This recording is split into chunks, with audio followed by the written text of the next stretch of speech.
27페이지 시험 방법입니다.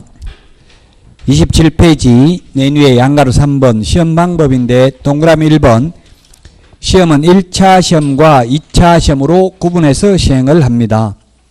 동그라미 2번 다만 시험 시행기관의 장이 필요하다고 인정하는 때에는 1차 시험과 2차 시험을 구분을 하되 동시에 시행할 수 있으며 동시에 시행하는 경우에는 2차 시험도 1차 시험 방법에 의합니다. 그래서 결론은 1, 2차 같이 볼 때만 2차도 객관식으로 시험을 볼 수 있는 거고 1, 2차가 분리되어 있는 주택관리사 시험이나 행정사, 직업상담사, 법무사, 감정평가사 등은 전부 2차가 주관식입니다. 그래서 여러분들이 1, 2차 함께 보는 게 힘들다고 분리하자고 건의하면 안 되겠죠? 그러면 2차는 주관식으로 봐야 됩니다. 지금 다른 시험은 다 주관식으로 보는데 사실 공인중개사만 객관식으로 보는 것은 응시 인원이 일단 많기 때문에 그렇습니다. 주관식으로 채점하기 힘들겠죠? 32만 명이 서류 냈는데 그걸 전부 주관식으로 채점하려면 한 달 만에 하기 힘들 겁니다. 그래서 객관식으로 출제하기 위해서 지금 1, 2차를 같은 날 시행하고 있습니다.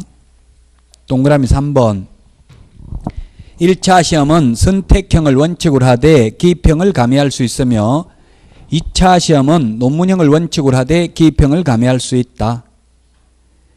동그라미 4번 2차 시험은 1차 시험에 합격한 자에 대해서 실시한다. 다만 1, 2차 시험을 동시에 시행하는 경우에는 합격했는지 안 했는지 모르니까 1차 불합격한 자도 응시할 수는 있죠. 응시를 했다 하더라도 1차 시험에 불합격한 자의 2차 시험은 이를 무효로 한다. 그래서 1차는 불합격하고 2차를 합격하면 2차는 채점해요 안 해요? 채점은 합니다. 무효기 때문에 효력이 없다고요. 소용이 없다. 그래서 물론 예습복습은 여러분들이 아직까지도 1차 위주로 해야 되겠죠. 특히 민법이 시간이 많이 걸려요. 민법이 다른 거 전과목 다 합한 것만큼 공부 분량이 돼요. 그래서 민법을 계속 예습복습하고 열심히 해야 돼. 민법은 행간을 읽어야 돼. 그냥 그 말 국어가 아니잖아요. 그냥 말 암기한다고 되는 게 아니죠. 그래서 민법이 시간이 많이 걸리니까 민법하고 그다음에 학개론 뭐 이렇게 1차가 되어 있으면 2차는 거의 암기입니다. 단순히 암기. 1차는 리갈 마인드, 법적인 사고력이 있어야 되고요. 공법이나 공인중개사법은 법적 사고력 없어도 돼요. 법대 안 나와도 누구든지 그냥 암기하면 다 된다고요. 과목의 특성이 달라요. 그래서 공부하는 요령도 좀 다릅니다. 그렇다고 해서 지금 뭐 2차는 전혀 하지 말라는 뜻은 아닙니다. 2차만 공부하는 분도 있고 또 2차가 전혀 안 돼 있으면 다 포기해버려요. 중간에 2차를. 그러니까 미리 2차를 시간 있을 때 해놓는 것도 나쁘진 않아요. 조금씩 하다 보면 어느 날 갑자기 가슴 벅찬 희열을 느낍니다. 너무 빨리 느끼면 안 되고 페이스 조절을 해야 돼요. 10월 27일 시험 보는 날 모든 정력을 쏟아붓도록 해야 되겠죠. 저도 계룡산도 올라가 봤는데 뭐 산은 100대 명산 중에 제가 한 70군데는 가봤는데 계룡산이라는 게 뭐예요? 닭개자, 용룡자, 닭벼슬처럼 생겼죠. 그래서 계룡산 정상에는 군사시설이라서 못 가더라고요 지금. 근데 거기 오전에 올라갔다 내려와가지고 만약에 친구들하고 오후 2시에 정상에서 약속했다 하면 오후 2시에 정상에 올라가야 되는데 아침에 올라갔다 내려오면 다리 풀려서 못 가요 절대. 그 지금 어떤 분들은 5월달에 시험 볼 것처럼 너무 오버페이스 해가지고 실력이 오버되면 10월달 되면 지쳐가지고 쓰러져 버리고 공부하기가 싫다고요. 지금 모르는 게 있는 게 그게 행복한 거예요. 너무 고민하지 마시라고. 모르는 게 있어야 조금씩 알아가는 재미가 있지. 지금 다 알아버리면 수업 듣기 싫어요. 하산한다고요. 더 이상 들을 거 없다 해가지고. 그래가지고 9월달에 와가지고 또 떨어져 버린다고 페이스를 잃어버려가지고. 그래서 지금 모르는 거 있는 걸 설파하거나 노여하지 마시라고요. 하나씩 알아가면 됩니다. 동그라미 6번입니다. 1차 시험에 합격한 자에 대해서는 다음 회의 시험에 한하여 1차 시험을 면제한다. 다음 해 X 다음 회의 시험에 한하여 1차 시험을 면제한다. 28회 시험에 1차 합격했으면 29회만 면제된다. 왜냐하면 시험은 매년 그 바로 밑에 보면 양가로 4번 시험의 시기는 매년 1회 이상 시험을 시행한다. 다만 부득이한 사유가 있는 경우에는 당해년도 시험을 시행하지 아니할 수 있다. 그래서 시험을 1년에 10번 볼 수도 있고 10년 동안 안 볼 수도 있다고요. 따라서 현실적으로는 해마다 한 번 보니까 이 회하고 해하고 구분의 실익이 없죠. 현실적으로는. 그러나 이론적으로는 다르다 이 말이에요. 이론적으로는 1년에 10번 볼 수도 있으니까 시험을. 그래서 다음 회의 시험에 하나여 1차 시험을 면제한다. 양가로 5번 시험 내용은 시험에 나오지 않습니다.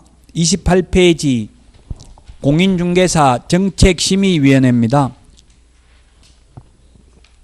동그라미 1번 정책심의위원회는 국토교통부에 둘 수 있다. 둔다 X 둘 수 있다. 우리 위원회가 뒤에 가면 협회 공제운영위원회 주택임대차위원회 주택임대차 분쟁조정위원회 3개가 있어요. 나머지 위원회는 다 둔답니다. 둔다. 오직 정책심의위원회만 둘 수 있다. 국토교통부에 둘 수 있다. 자, 그 다음에 심의하는 사항이 뭐냐면 기억부터 리얼이 있는데 공인중개사 시험 등 공인중개사 자격 취득에 관한 사항이 있고요. 디귿에 중개보수 변경에 관한 사항 등이 있는데 시험에 중개보수 변경에 관한 사항을 심의한 경우 시도의사는 이에 따라야 된다 했는데 X입니다. 동그라미 3번에 보니까 자격 취득에 관한 사항을 심의 의결한 경우에 시도의사는 이에 따라야 됩니다. 자격 취득에 관한 사항만 따르면 됩니다. 동그라미 2번은 대통령령으로 정한다. 국토교통부를 영으로 정한다. 여기까지는 다 암기하기 어렵겠죠. 시험 지문에는 대통령령으로 정한다. 국토교통부를 영으로 정한다가 4개 지문 정도 나옵니다. 200개 지문 중에. 그러나 그건 대체로 답이 아니었습니다. 정답이. 동그라미 2번에 대통령령으로 정한다고 되어 있잖아요. 정책심의위원회 구성에 대해서는. 양가로 2번 구성을 보니까 동그라미 1번 위원장 일명 포함입니다. 포함. 포함인지 제외인지 주의를 하셔야 됩니다. 포함해서 7명 이상, 7인 이상, 11명 이하입니다. 제외를 한다면 위원장을 제외하면 위원장 포함하면 8명 짝수가 되겠죠. 민주적 정당성 확보를 위해서 과반수 출석, 과반수 찬성입니다. 11명이면 6명 이상 출석, 4명 이상 찬성입니다. 시험에 제적위원 과반수 찬성으로 의결한다 하면 X죠. 제적위원 과반수가 아니라 출석위원 과반수라고요. 과반수 출석, 과반수 찬성. 가령 예를 들면 국회의원이 300명 있으면 300명 중에서 과반수 찬성이 아니라 과반수 출석, 출석위원 과반수 찬성이라고요. 다만 헌법만 제적위원 3분의 2 찬성이죠. 헌법 개정만. 그 외에는 다 일반 의결 정족수는 과반수 출석, 과반수 찬성입니다. 위원장 1명 포함입니다. 제외가 아니고. 암기 프린트 39번에 6번에 있습니다. 39번에 6번. 오늘 내드린 암기 프린트 39번에 6번에 보면 있다. 위원장 1명 포함이다. 뒤에 가면 제외도 많이 있죠. 예를 들면 분사무소의 경우에는 주된 사무소가 속한 시군구를 제외한 시군구별로 설치하되 시군구별로 일개소를 초과할 수 없다 이런 말 있죠. 제외인지 포함인지를 주의하시기 바랍니다. 포함입니다. 포함해서 홀수가 되어야 합니다. 동그라미 2번 정책심의위원회 위원장은 국토교통부 제1차관입니다. 국토교통부 장관이라고 해서 X로 출제됐습니다. 제1차관이고요. 위원은 다음 어느 하나에 해당하는 사람 중에서 국토교통부 장관이 임명위촉합니다. 위원장이 위원을 임명위촉한다 하면 X입니다. 위원장이 하는 게 아니라 장관이 임명위촉합니다. 기억에 보니까 국토교통부의 4급 이상 또는 이에 상당하는 공무원이나 고위공무원단에 속하는 일반직 공무원입니다. 고위공무원단은 상급부터 1급을 고위공무원단이라고 합니다. 그 다음에 동그라미 니은에 부교수, 조교수보다 부교수가 더 높죠. 디귿, 변호사, 공인회계사, 리얼에 보면 협회에서 추천한 사람, 미엄에 보면 한국산업인력공단 이사장이 추천한 사람입니다. 그 다음에 비업에 보면 비영리 민간단체 추천한 사람, 시옷에 보니까 소비자단체 또는 한국소비자원 임직원으로 재직하고 있는 사람, 그 밖에 부동산 금융 관련 분야의 학식과 경험이 풍부한 자를 위원으로 임명 위촉할 수 있다. 누가? 장관이. 29페이지 맨 위에 동그라미 3번, 공무원을 제외한 위원의 임기는 2년입니다. 모든 위원의 임기는 2년이라고 하면 X입니다. 위원의 사임 등으로 새로 위촉된 보궐위원의 임기는 전임위원의 남은 기간으로 합니다. 우리나라에서 모두 보궐선거하면 전임자의 남은 기간만 합니다. 그런데 예외적으로 대통령 보궐선거는 했지만 새로 임기가 5년 시작됩니다. 그 외에는 모두 전임자의 남은 기간만 합니다. 양가로 3번, 위원의 제척, 기피, 회피 등입니다. 동그라미 1번, 안건 당사자와 이해관계에 있으면은 제척된다, 배제된다, 빠져야 된다 이 뜻입니다. 재판에서 주로 많이 쓰는 용어입니다. 예를 들면 아버지가 판사인데 아들이 피고인으로 오게 되면 그 아버지는 그 판결에서 제척되어야 합니다. 제척 사유입니다. 빠져야 된다고요? 안 빼주면은 스스로 회피해야 됩니다. 스스로 회피해야 된다는 건 동그라미 3번에 있습니다. 이 제척 사유에 해당되면도 제척을 안 시켜주면 스스로 회피해야 된다. 법원에서 잘 모를 수 있잖아요. 이해관계 있는지. 그러면 내 스스로 나는 안면 받쳐서 못하겠다, 빠지겠다 이렇게 해야 됩니다. 그게 회피입니다. 회피. 그래서 제척 사유에 보니까 시험에 그 디귿이 나왔습니다. 위원이 해당 안건에 대한 정언, 진술, 자문, 조사, 용역, 연구 또는 감정을 한 경우, 용역했다면 용역 수수료 받았을 거 아니에요. 이해관계에 있으니까 제척되어야 한다. 기억에는 보니까 배우자이거나 배우자이 어떤 자, 안건 당사자가 배우자이 어떤 자, 전 배우자도 안 되죠. 전 배우자는 그러면 사랑한다는 뜻이에요, 안 한다는 뜻이에요? 할 수도 있고 안 할 수도 있어요. 위장이혼했을 수도 있잖아요. 그래서 전 배우자였던 자도 배우자이었던 자도 안건 당사자가 오면 제척되어야 합니다. 자, 그 다음에 동그라미 2번입니다. 기피입니다. 기피. 재판부 기피 신청 이런 말 뉴스에 보면 많이 나옵니다.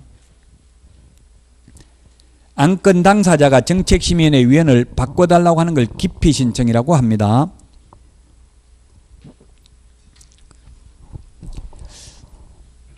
심의위원회는 의결로서 이를 결정한다. 이 경우 기피 신청의 대상인 위원은 그 의결에 참여하지 못한다. 옛날에 그 박근혜 전 대통령 탄핵 심판할 때 법률 대리인이 재판부 기피 신청했어요. 근데 기각됐습니다. 그 기피 신청이 대상인 사람은 의결에 참여하지 못한다. 재판하고 똑같습니다. 그 다음에 양가로 4번입니다. 위원장의 직무입니다. 동그라미 2번, 위원장이 부득이한 사유로 직무를 수행할 수 없을 때에는 위원장이 미리 지명한 위원이 그 직무를 대행한다. 시험에는 부위원장이 직무를 대행한다 하면 X입니다. 보통은 부위원장이 하죠. 예를 들면 충남도지사가 사퇴하면 누가 해요? 부지사가 직무를 대행하죠. 미리 지명한 위원이 사람이 하는 게 아니고. 근데 이게 특이하게도 부위원장이 하는 게 아니라 어떻게 한다고? 미리 지명한 위원이 직무를 대행합니다. 미리 지명한 위원이 직무를 대행한다. 그 다음에 양가로 5번, 운영은 맨 밑에 동그라미 2번, 재적위원 과반수 찬성으로 의결하는 게 아니라 재적위원 과반수 출석, 과반수 찬성으로 의결합니다. 30페이지 동그라미 3번, 위원장은 심의위원회 회의를 소집하려면 회의 개최 7일 전까지 회의 일시, 장소 및 안건을 각 위원에게 통보해야 된다. 다만 긴급하게 회의를 개최하여야 하거나 부득이한 사유가 있는 경우에는 회의 개최 전날까지 통보할 수 있다. 암기 프린터 39번에 14번, 39번에 14번에도 있고요. 그 다음에 48번에 1번에도 있습니다. 48번의 통보사항을 보면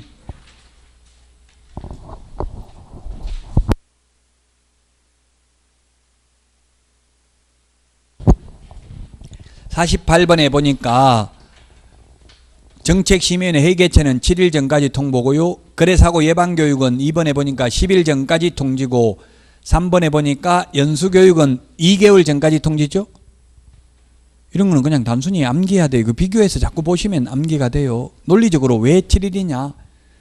어쨌든 예측된 삶을 살 수 있도록 하기 위해서 그런 거죠. 하루 전에 내일 회의다 이래버리면 무슨 일정을 다 잡아놓고 스케줄이 잡혀 있을 수도 있잖아요.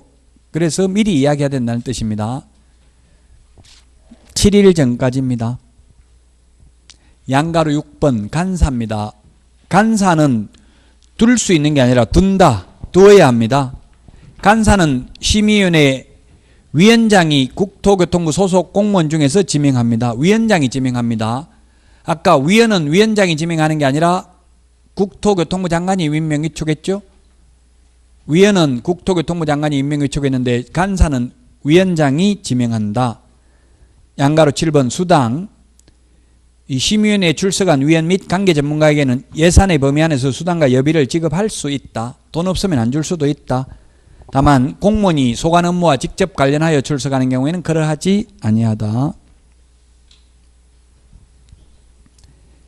그 다음에 동그라미 2번 시행령에서 규정한 사항 외에 심의위원회 운영 등에 필요한 사항은 심의위원회의 의결을 거쳐서 위원장이 정한다는데 예를 들면 뭐 국토교통부 용으로 정한다, 조례로 정한다 이렇게 하면 X인데 이런 것들은 참고로만 보십시오. 여기까지 다 암기하기는 어려워요. 국토교통부 용으로 정하는지 대통령령으로 정하는지까지는. 31페이지 시험의 출제입니다. 시험의 출제. 옛날엔 시험 출제도 뭐 조교수 이상 이런 게 있었는데 지금은 조교수 부교수 없어요. 그냥 학식과 경험이 풍부한 자 중에서 시험 시행기관회장이 출제위원을 임명 위촉할 수 있고요. 여비와 수당을 지급할 수 있고요. 그래서 출제한 교수들 이야기 들어보니까 지금 서로 들어가려고 하겠어요? 안 하겠어요? 출제위원 들어가려고 그걸 좋아하겠어요? 싫어하겠어요? 엄청나게 좋아하시더라고요. 왜냐하면 월급은 월급대로 받고 출장비 받고 또 거기 가면은 수당 하루에 30만 원씩 준대요. 한 2주 있으면 한 500만 원 가까이 4,500 받아 나온다고요. 좋죠. 그러니까 그 공식적으로 총장한테 공문 그 결제 받고 가기 때문에 수업도 안 해도 돼요. 수업도 다른 사람한테 맡기면 되고요. 아니면 뭐 휴강해도 되고. 그래서 가시려고 하더라고 출제위원. 근데 이의신청 됐다고 하니까 올해 큰일 났네. 내년에 못 가게 생겼네. 이렇게 하더라고. 이의신청 인용되면 못 가잖아요. 이제. 그러니까 문제 출제할 때 가급적이면 논란의 여지가 없는 거 위주로 출제한다는 이야기입니다.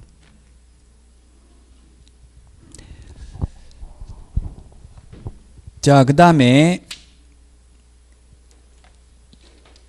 31페이지 그 출제위원이 들어가면은 서약서 적는다 하더라고. 문제 유출시키지 않겠다. 또 출제위원 들어갔다는 말 죽을 때까지 하지 않겠다 이런 걸 다 적어요.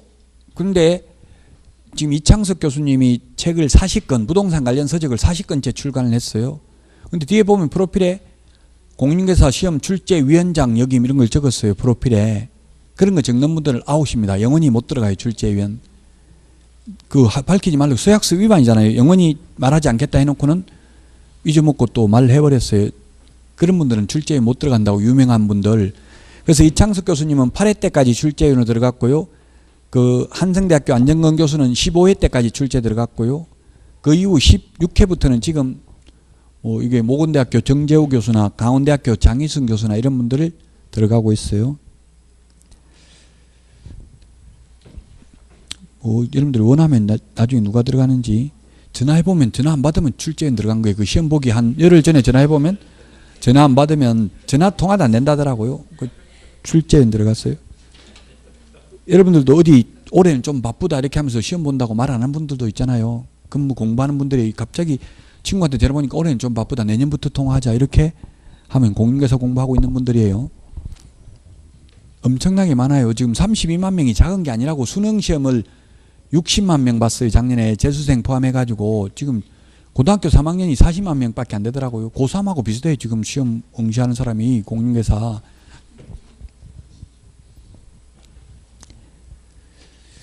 동그라미 4번입니다. 앞에서도 말했지만 부정행위 한 수험생, 부정행위 한 출제위원, 부정행위 했다고 명단이 통보되고 나면 통보한 날부터 5년간 자격 정지됩니다. 대학 교수면 총장한테 통보하겠죠. 부정행위 했다고. 그러면 5년간 출제위원으로 임명 위촉될 수 없다. 암기 프린트 41번에 동그라미 2번에 있습니다. 시험 실시입니다. 시험은 원래 시도지사가 시행하는 게 원칙인데 위탁할 수 있다. 공기업, 준정부기관이나 협회에 위탁할 수 있다. 위탁을 한 때에는 위탁 내용을 관보에 고시해야 된다. 그 다음에 시험 공고입니다. 32페이지 계략적 사항은 동그라미 1번. 계략적 사항은 매년 2월 28일까지 관보 및 일간신문에 공고해야 됩니다. 관보 및 일간신문입니다. 매년 2월 28일까지. 이미 공고되어 있습니다. 10월 27일 날 시험 본다고. 동그라미 2번 확정 공고는 시험 시행일 10일이 아니고 90일 전까지 관보 및 일간신문에 공고해야 됩니다. 90일 암기 프린터 38번에 동그라미 4번 밑에 보면은 90일이라고 되어 있습니다. 2차 과목은 기본적으로 숫자 암기해야 됩니다. 공간정보 구축 및 관리 등에 관한 법률도 보면 등록 전환, 뭐 지목 변경 신청 이런 거 다 60일이죠. 그런데 등록 말소 신청은 90일이죠.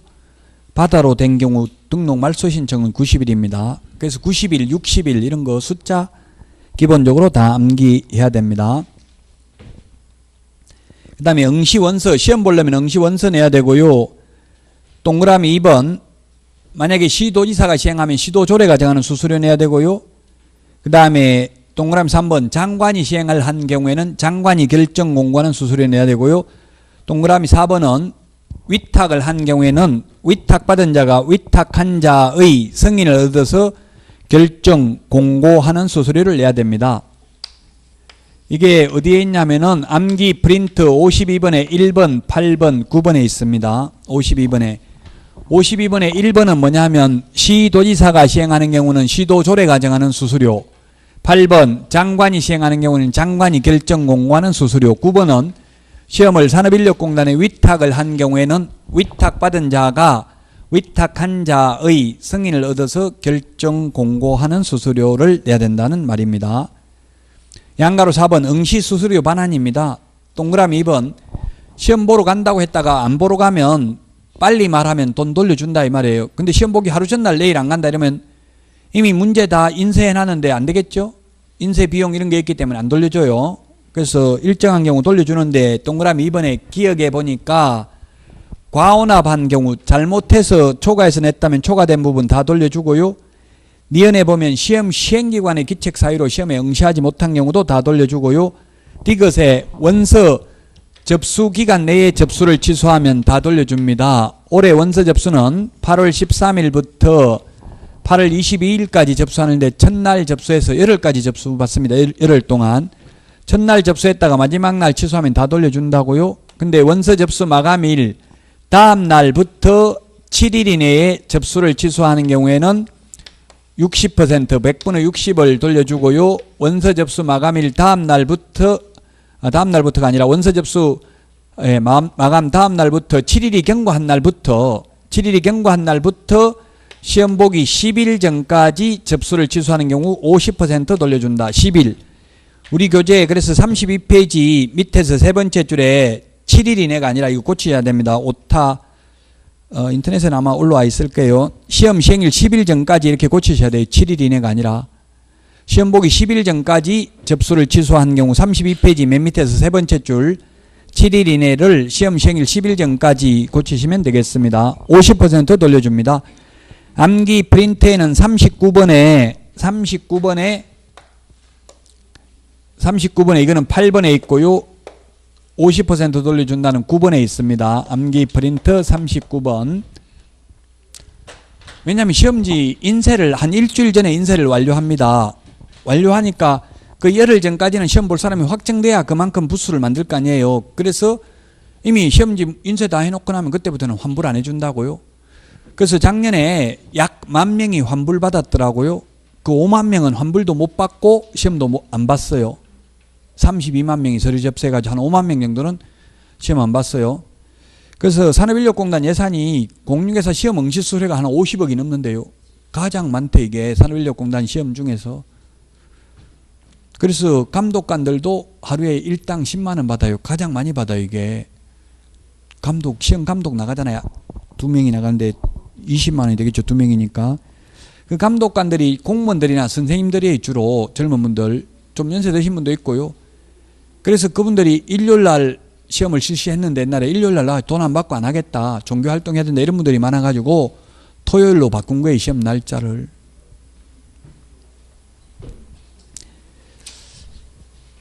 부정행위 해가지고 걸리는 사람들 제가 봤는데, 걸리니까 연세 드신 분, 제가 시험장에 있는데 보니까 젊은 분이 그 부정행위 하시면 안 됩니다. 그러니까 연세 드신 분이 너는 애비 애미도 없냐, 내가 늙어서 좀 시험 좀 보려는데 꼭 이렇게 해야 되겠냐 이러니까 아무 말 안 하고 얼굴 빨개가지고 다른 데로 가시더라고요.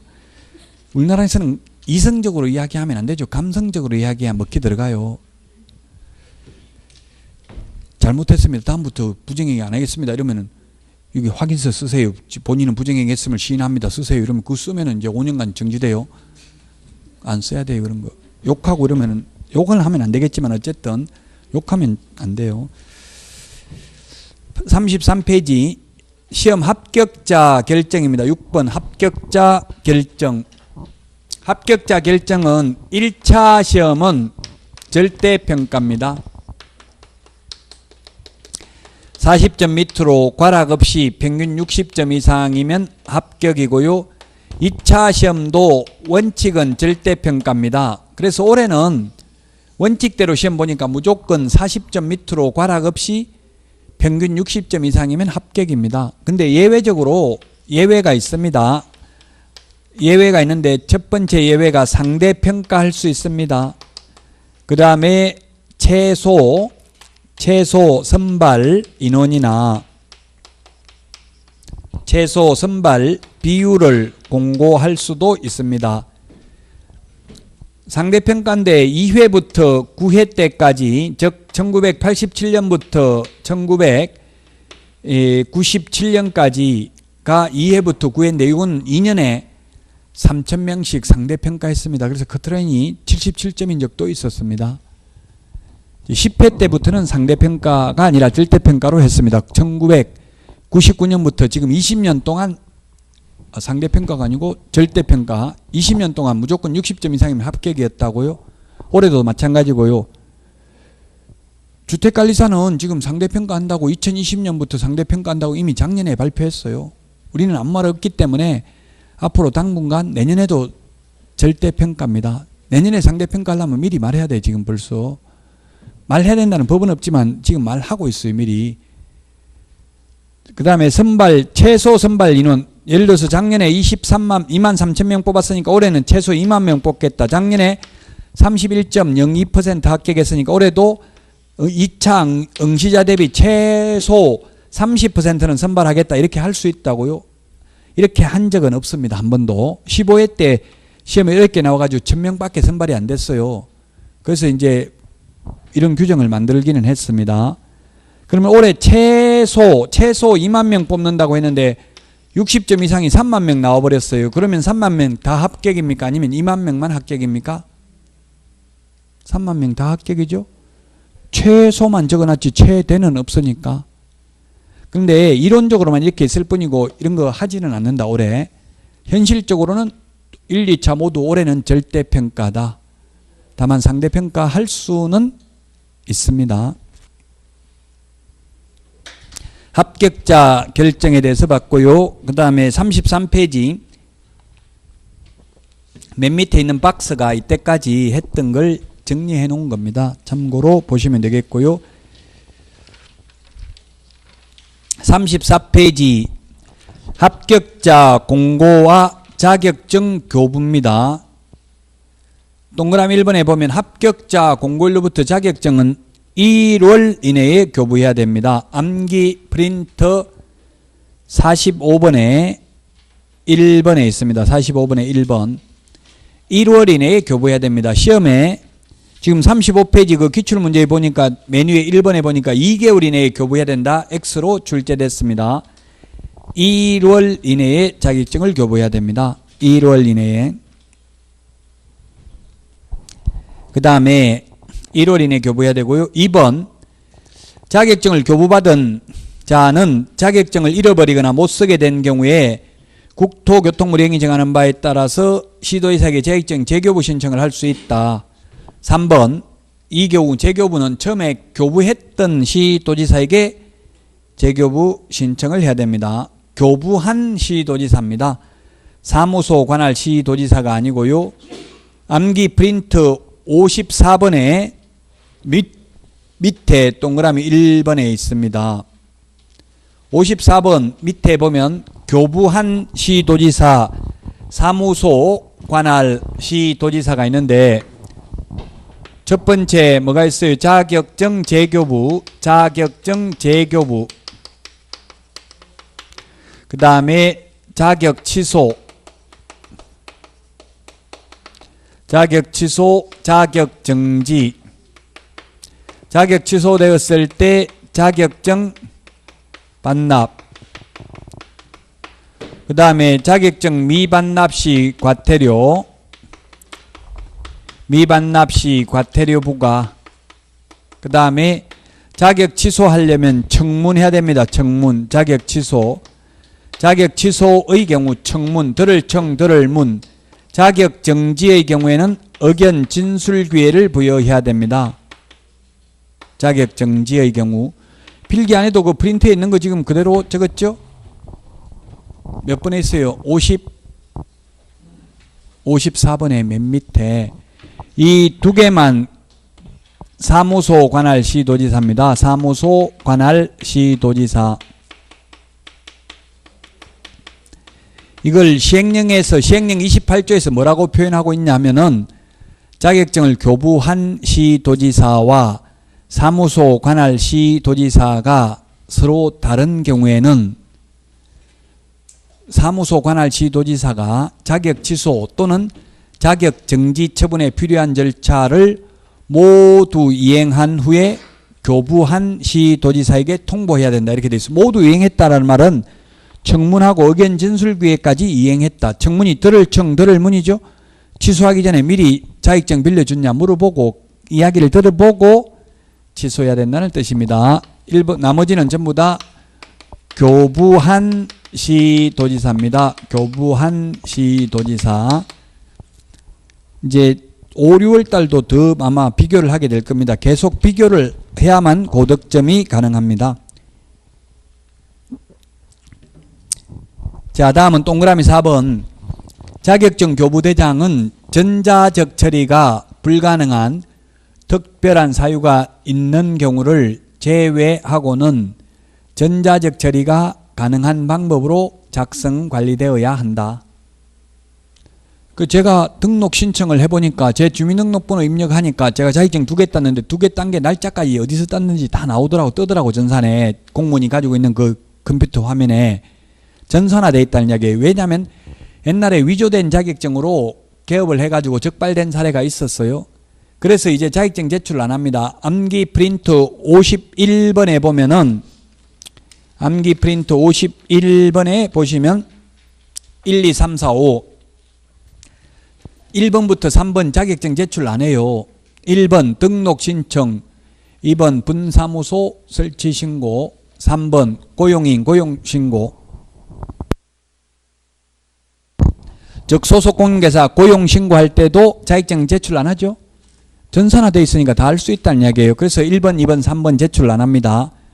그러면 다 안 해야 되는데 또 4번, 5번은 제출을 하잖아요. 그러니까 헷갈리니까 이런 거 헷갈리는 부분이 시험에 나온다고요.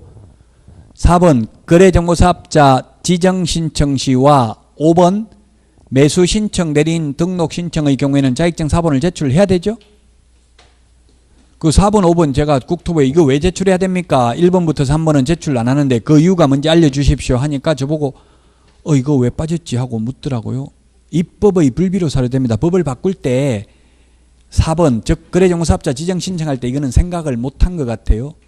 그래서 일단은 악법도 법이기 때문에 제출해야 된다고요. 제출하라고 법조문에 되어 있으니까.